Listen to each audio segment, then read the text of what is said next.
বিসমিল্লাহির রহমানির রহিম। সুপ্রিয় দেশবাসী, আসসালামু আলাইকুম ওয়া রাহমাতুল্লাহি ওয়া বারাকাতুহু। নির্বাচন কমিশন সংস্কার, সংবিধান সংস্কার এবং একটা সংস্কারের যে প্রক্রিয়া ডক্টর মোহাম্মদ ইউনূসের ও নেতৃত্বাধীন উপদেষ্টা মণ্ডলী শুরু করেছে, তার মধ্যে যে নির্বাচন কমিশনের যে রুলস, সেই রুলসের মধ্যে যে সকল সংস্কার আ প্রস্তাব করা হয়েছে, সে সকল মধ্যে অনেক বিষয়ে রাজনৈতিক দলগুলোর মধ্যে বিএনপি, জামাত, এনসিপি সহ আরো অন্যান্য রাজনৈতিক দলের মধ্যে মতবিরোধ দেখা দিয়েছে বা দেখা দিতে পারে, স্বাভাবিক এটা। তো মূল যে বিষয়গুলো আছে, যে কোনো একটা সংস্কার যদি আপনি করতে চান, তাহলে সব দলেরই যে সেটা পছন্দ হবে, বিষয়টা কিন্তু তেমন নয়। তবে সর্বক্ষেত্রে এসে মেন যে পয়েন্টগুলো, সেই পয়েন্টে সবাইকে ঐক্যবদ্ধ হতে হবে এবং মতামত এক হতে হবে।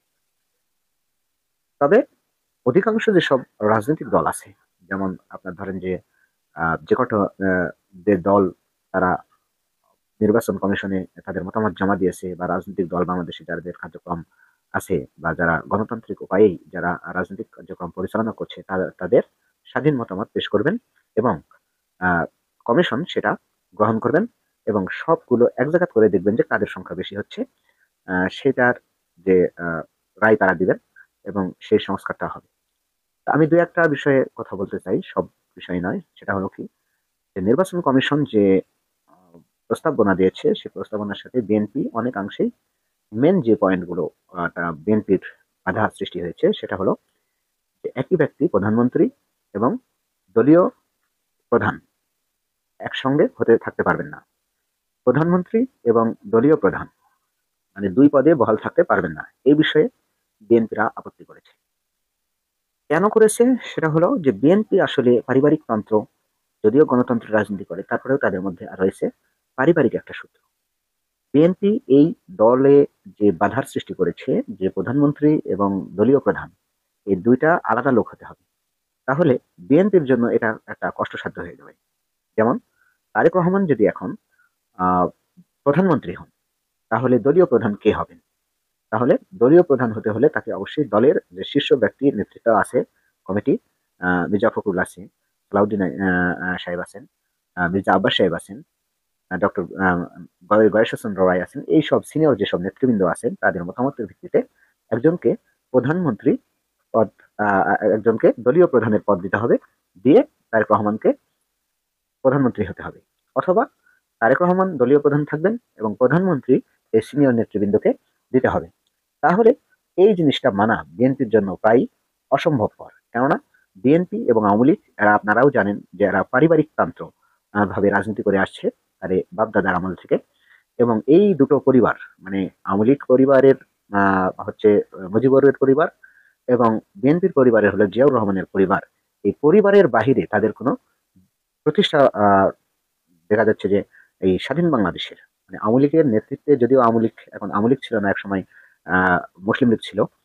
তো স্বাধীন বাংলাদেশে মুজিবুর রহমান যখন আওয়ামী লীগের দায়িত্ব পান, তারপর থেকে তার পরিবারেই এটার প্রধান হয়ে আসছেন। এবং বিএনপির জন্ম হয়েছে স্বাধীনতার পর 1977 সালে জিয়াউর রহমানের নেতৃত্বে, এবং জিয়াউর রহমানের পরিবারই এর নেতৃত্ব দিয়ে আসছেন। এখন এই সংবিধান সংস্কারে এসে যদি এটাতে বিএনপি মতামত দেয়, তাহলে বিএনপির মধ্যে একটা দলীয় টানাপোড়েন শুরু হয়ে যাবে। কেননা আপনারাও জানেন যে বিএনপি এবং আওয়ামী লীগ এরা পারিবারিক তান্ত্রিক যে রাজনীতি করে।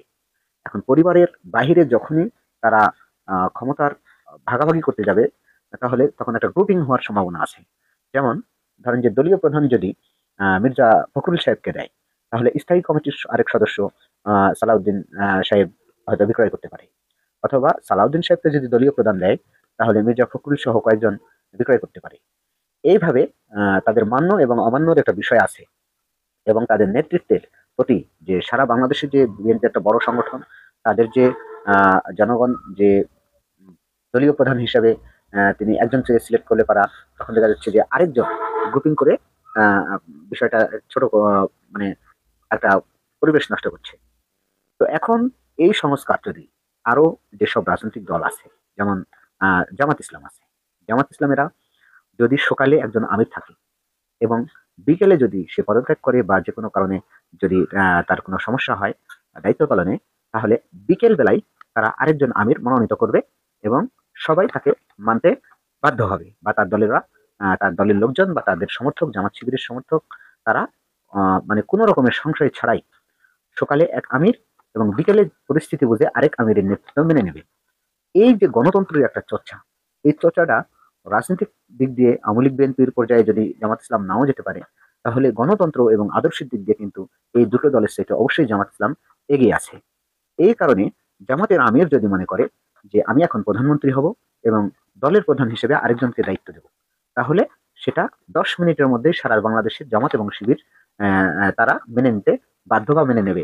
এদের মধ্যে কোনো দ্বিমত এবং আপনার দলীয় কোনো কন্দল হওয়ার সম্ভাবনা একেবারেই নাই, মানে সম্ভাবনা নেই বললেই চলে। এখানে যে আপনার ফজল হক যে আছে ইসলামী আন্দোলনের, তার ক্ষেত্রেও অনেকটা এরকম হবে, হয়তো পদ দেওয়ার মতো তাদের যে আলেম ওলামা আছে তাদেরকেও যদি কেউ দলীয় প্রধান বা প্রধানমন্ত্রী হিসেবে যদি কাউকে দায়িত্ব দেন, তাহলে চরমনায়ের যেসব সমর্থন আছেন হাত পাকা ইসলামী আন্দোলনে, তারা কিন্তু সেই বিষয়টা মেনে নেবে। তো ঠিক ইসলামী দলগুলো যে একেবারেই গণতন্ত্রের সাথে যে তাদের যদিও ইসলামে গণতন্ত্র সমর্থন করে না, তারপরেও কিন্তু তারা গণতন্ত্র, বাংলাদেশের গণতন্ত্র চর্চার সাথে তারা অভ্যস্ত, যার কারণে তারা নির্দ্বিধায় এইটা তাদের কাছে ফ্যাক্ট মনে হবে না। কিন্তু সমস্যায় পড়ে গেছে বিএনপি। বিএনপি যদি তারেক রহমানকে প্রধানমন্ত্রী দেওয়া হয়, আর যদি দলীয় প্রধান তার স্থায়ী কমিটির সদস্যের মধ্যে দেওয়া হয়, সেখানে বিভেদ সৃষ্টি হবেই এবং সেটা গ্রুপিং হবেই, এটা নিশ্চিত। এবং যদি তারেক রহমান যদি দলীয় প্রধান থাকে এবং প্রধানমন্ত্রী যদি স্থায়ী কমিটির কাউকে দেওয়া হয়, সেখানেও গ্রুপিং হবে। এই কারণে বিএনপি কিন্তু এই বিষয়ে দ্বিমত পোষণ করেছেন। আর একটা বিষয় আছে, সেটা হলো কি যে পরপর দুইবারের বেশি প্রধানমন্ত্রী হতে পারবে না, এই বিষয়টা ঝুলিয়ে রেখেছে বিএনপি, যে একটা মতামতটা আমরা পরে দেবো বা দু একটা আমাদের দেখি। তার মানে তারা যদি ক্ষমতায় আসে, এই আইনটা তারা সংস্কার করে নেবে আজীবন প্রধানমন্ত্রী। তো এখন বর্তমানে যে বিএনপির যে মনোভাব এবং বিএনপির যে তারা যে যেসব বিষয়ে সংস্কারের প্রস্তাবনা দিয়েছে, তার সাথে যদি অন্যান্য রাজনৈতিক দলের মতবিরোধ দেখা দেয়, তাহলে ডক্টর ইউনূস এবং বর্তমান যে আহ, উপদেষ্টা মন্ডলী আছে বা যারা দেশের দায়িত্বে আছেন, তারা কিন্তু একটা সত্যি বিভ্রান্তের মধ্যে পড়ে যাবে। এবং অনেক ক্ষেত্রে দেখা যাচ্ছে যে এটা নির্বাচনের ক্ষেত্রে আরো সংশয় তৈরি করবে। এখন মতামতের ভিত্তিতে সকল রাজনৈতিক দল যারা আছেন, তাদের অধিকাংশ মতামত যেসব সুস্থ এবং সুন্দর করে নির্বাচন পরিচালনা করার জন্য এবং দেশকে পরিচালনা করার জন্য সুন্দরের পথে এগোতে হবে। কোনো দল ব্যক্তিগতভাবে কোনো কিছু বাধা প্রদান করলে বা যদি কোনো প্রতিবন্ধকতা সৃষ্টি করে, সে দায় দলে কি গ্রহণ করতে হবে, এটা নির্বাচন কমিশন, সরকারের উপদেষ্টা মন্ডলী এবং অন্যান্য রাজনৈতিক দল এটা নিতে বাধ্য নয়। সুতরাং আপনি যে মতামতটা দিবেন সেটাই যে গ্রহণযোগ্য হবে, তাহলে সেটা কোনোদিন স্বাধীনতা হয় না। তো ধন্যবাদ সবাইকে। সালাম আলাইকুম রহমতুল্লাহ।